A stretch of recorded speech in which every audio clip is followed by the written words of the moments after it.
I love pivot tables. Now, did I just say that? Well, you'd expect me to at this point. And you may not understand, though, how remarkable it is. Because when I first started using computers, the thought of math and spreadsheets and Excel as a whole was a little bit scary. Through this series, what you now know is that pivot tables are anything but scary. Even though most people think of them as tools for advanced users only, we've seen that exactly the opposite is true. We started off talking about getting started with pivot tables. We started with the basics, learning what a pivot table is, what they do, how they evolved over the years to the different versions of Excel. Most importantly, we learned that pivot tables simplify, summarize, and compact otherwise sometimes unmanageable and unintelligible masses of data. Pivot tables actually answer many common business questions and processes. They can be easily ascertained via the pivot tables, instead of looking through that masses of data and trying to figure it out on our own and draw conclusions. We learned that there are specific parts to pivot tables, and that the complexity of the underlying data and even the questions we're asking via the pivot table are all simple once we understand the basic components and options available.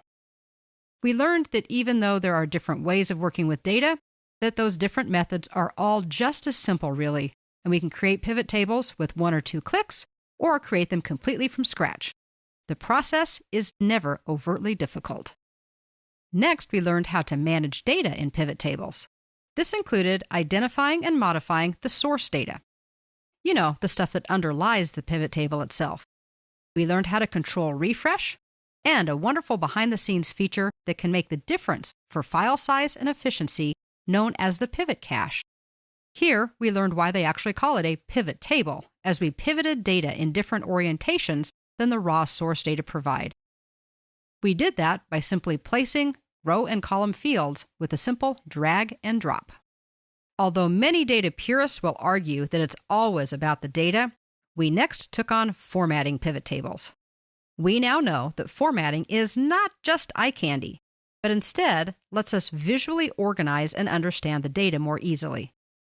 We took time to remember that pivot tables are still part of the bigger Excel picture, so traditional formatting techniques will still apply. But we also learned that there are a host of other options that are available from the specific tools and toolbars that are available, including those on the Pivot Table toolbar. The Pivot Table Design tab provided many 1 or 2 click options to completely format the table without giving it a second thought. Even though pivot tables do a phenomenal job of significantly compacting and summarizing data and producing useful information from it, we invested time learning how we could sort and filter pivot tables as well. We learned that we can use traditional ascending and descending sorting and filtering, as well as predefined data-specific options, but that we could also enforce our own unique sort order if necessary. We learned how to utilize some of Excel's more recent features that have been added for pivot tables, including slicers and timelines, both of which help us simplify and visually filter pivot table data.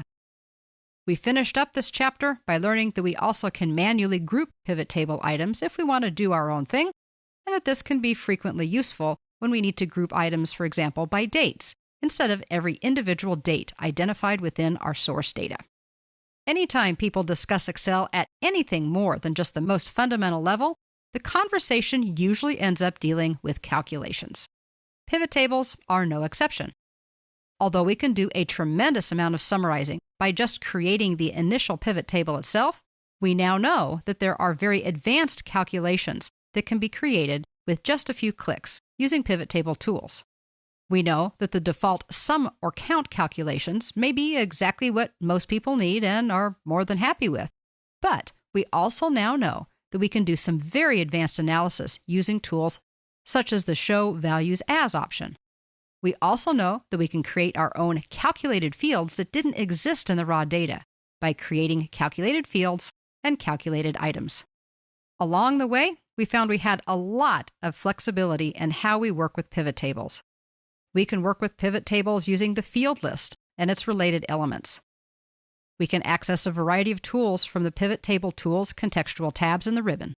We even ventured several times into the Pivot Table Option dialog and all of the wonderful things that it offers, including how we can control pivot tables, how we can work with value errors and zero values, and more. Of course, just as things were getting a little intense, we took a deep breath and finished up with an overview of pivot charts. We learned that pivot charts are kind of a hybrid of standard Excel charts and pivot table features. We learned how to create pivot charts, as well as how to manipulate pivot charts in order to filter data into an even more simplified and visual way than the pivot tables themselves provide. After our exploration and discoveries, what we now know is that pivot tables are tremendously powerful features available in Excel. They may be the single element that catapulted Excel ahead of the original Lotus 123 market leader. So many years ago that all that happened, but you know what?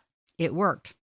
We also now know that they are not complicated to create, not complicated to manipulate or to manage, even though their output both appears and in some ways is remarkable.